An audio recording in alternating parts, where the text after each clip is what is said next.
Être prêtre ou diacre du Christ dans une église et un monde en pleine transformation reste aujourd'hui un énorme défi. Le défi du célibat dans un contexte qui valorise l'épanouissement sexuel et où prévaut l'émotionnel. Le défi d'une simplicité de vie, d'une sobriété évangélique tandis que le matérialisme mercantile impose ses standards. Le défi de l'obéissance à l'Église alors que celle-ci est décriée et que l'individualisme exalte les revendications personnelles. Aujourd'hui, les choix de vie de nos contemporains sont soit imposés du dehors par contrainte, par dépit ou par défaut. Par exemple, on choisira un boulot alimentaire ou des études peu contraignantes, ou bien encore les choix de vie sont uniquement dictés en vue de la réalisation de soi, en vue de son propre épanouissement, et donc appelés à se modifier dans le temps, au gré des désirs évolutifs ou selon le regard des autres. Je me choisis parce que je veux me construire par moi-même.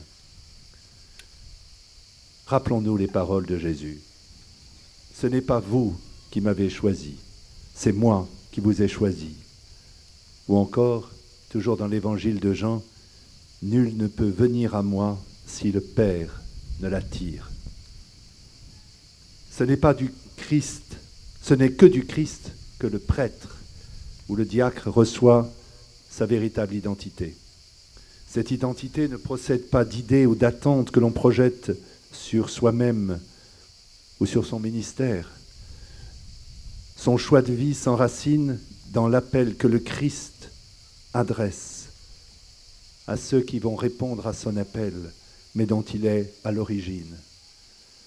Oui, l'appel de Dieu nous précède, il nous déporte de nos propres projets, il provoque une déprise de soi, il sollicite notre liberté, notre volonté, notre fidélité afin qu'il soit accueilli, approfondi, personnalisé par l'ordination configurée au Christ prêtre et serviteur de ses frères. Le prêtre et le diacre reçoivent en même temps une mission, l'aptitude aussi à accomplir cette mission.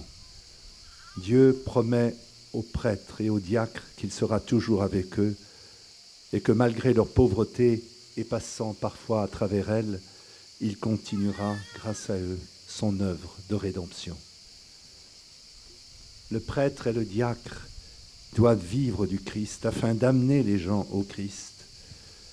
Si la parole de Dieu, Jésus-Christ, prend forme en eux et vit en eux, alors ils pourront aider les autres à rencontrer Jésus. L'être du prêtre précède son agir, sa façon d'être, sa relation à autrui, sa manière d'aimer, de représenter Jésus. Et il en va de même du diacre. Un pèlerin qui était venu à Ars par curiosité eut l'opportunité de rencontrer par pure providence Jean-Marie Vianney et il témoignait ainsi « Je crois bien que j'ai vu Dieu au travers d'un homme ».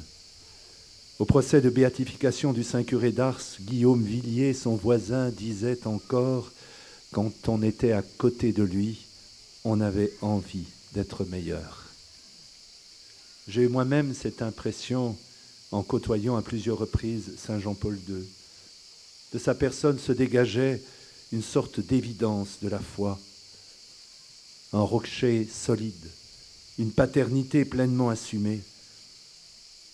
Ainsi, l'Évangile transforme les personnes en faisant pénétrer en elles la sainteté même de Dieu. Le vecteur de la vie d'un prêtre ou d'un diacre, c'est l'enthousiasme. Étymologiquement, ce mot d'origine grecque signifie avoir en soi Dieu, l'Esprit de Dieu. L'enthousiasme n'est pas un emballement émotionnel, il ne se confond pas avec une exubérance passionnée, un transport des sens. Il y a un enthousiasme sobre, mesuré, contenu, que la tradition spirituelle nomme la sobre ébriété, la sobre ivresse.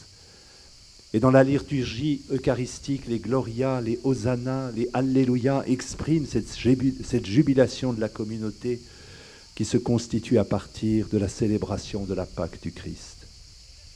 Cet enthousiasme doit résonner dans la vie de chaque prêtre ou diacre. car l'enthousiasme se trouve originellement et ultimement en Dieu. C'était saint Augustin qui disait « On ne peut trouver qu'en Dieu le vrai bonheur ».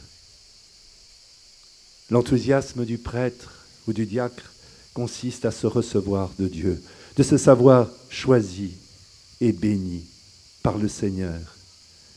Et pour les prêtres, par cette huile d'allégresse, le saint crème qui va oindre leurs mains, ces mains qui vont bénir le peuple auquel ils vont être appelés, envoyés. Ce que nous avons vu et entendu, nous vous l'annonçons à vous aussi, afin que vous soyez en communion avec nous. Et notre communion est communion avec le Père et avec son Fils Jésus-Christ. Et nous vous écrivons cela pour que votre joie soit parfaite. C'est en ces termes que l'épître de Jean nous parle de cet enthousiasme qui doit saisir tout chrétien et particulièrement les ministres ordonnés. Cet enthousiasme se rapporte aussi à la croix du Seigneur qui donne sa vie. La joie chrétienne est par nature oblative. Elle naît et elle vit du don de soi. Elle est le fruit de la sainteté. Il n'est au monde qu'une seule tristesse, disait Léon Bloy, celle de ne pas être un saint. Car, ajoutait-il, en Dieu tout est joie, puisqu'en Dieu tout est don. Sans l'enthousiasme de ses ministres, l'Église ne peut pas vivre ni grandir. Elle s'éteint, elle ne rayonne plus.